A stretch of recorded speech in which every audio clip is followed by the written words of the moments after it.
Chapter 10 Boguses Chicken House Number 1. This time we must go in a very special direction, said Mr. Fox, pointing sideways and downwards. So he and his 4 children started to dig once again.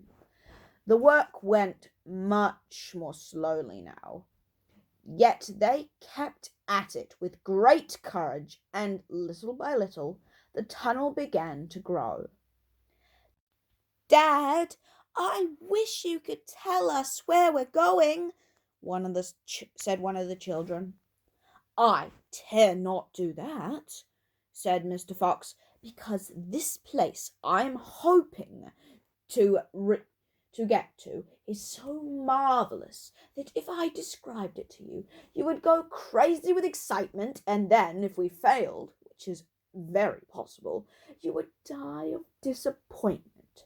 I don't want to raise your hopes too much, darlings."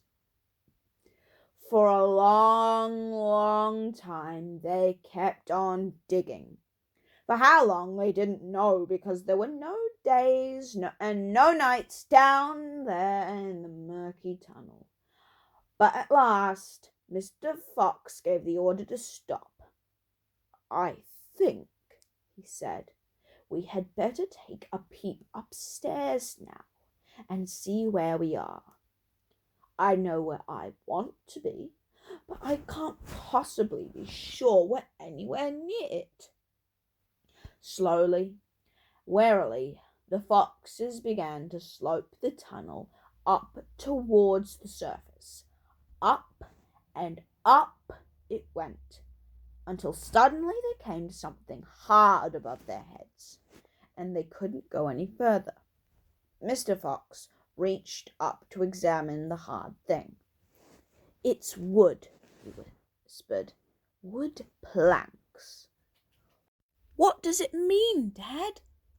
"It means, unless I am very much misshapen, that we are right underneath somebody's house," whispered Mr. Fox. "Be very quiet now while I take a peek." Carefully, Mr. Fox began pushing up one of the floorboards.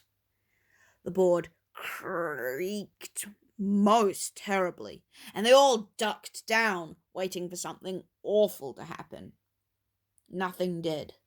So Mr. Fox pushed up a second floorboard, and then, very, very cautiously, he poked his head up through the gap. He let out a shriek of excitement. "I've done it!" he yelled. "I've done it first time! I've done it! I've done it!" He pulled himself through the gap in the floor and started prancing and dancing with joy. "Come on up!" he sang out. "Come up and see where you are, my darlings. What a sight for a hungry fox! Hallelujah! Hooray! Hooray!" The 4 small foxes scrambled up the tunnel, and what a fantastic sight it was that now met their eyes. They were in a huge shed, and the whole place was teeming with chickens. There were white chickens and brown chickens and black chickens by the thousands. "Boguses Chicken House Number 1!" cried Mr. Fox. "It's exactly what I was aiming at. I hit it slap in the middle, first time. Isn't that fantastic? And, if I may say so, rather clever." The small foxes went wild with excitement, and they started running around in all directions, chasing the stupid chickens. "Wait!" ordered Mr. Fox. "Don't lose your heads. Stand back. Calm down. Let's do this properly. First of all, everyone have a drink of water." They all ran over to the chicken's drinking trough and lapped up the lovely, cool water. Then Mr. Fox chose 3 of the plumpest hens, and with a clever flick of his jaws, killed them instantly. "Back to the tunnel," he ordered. "Come on, no fooling around. The quicker you move, the quicker you shall have something to eat." One after another, they climbed down through the hole in the floor, and soon they were all standing once again in the dark tunnel. Mr. Fox reached up and pulled the floorboards back into place. He did this with great care. He did it so that no one could ever tell that they'd ever been moved.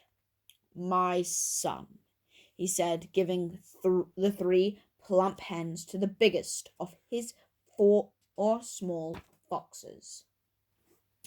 "Run back with these to your mother. Tell her the rest of us will be along in a jiffy as soon as we've made a few other little arrangements."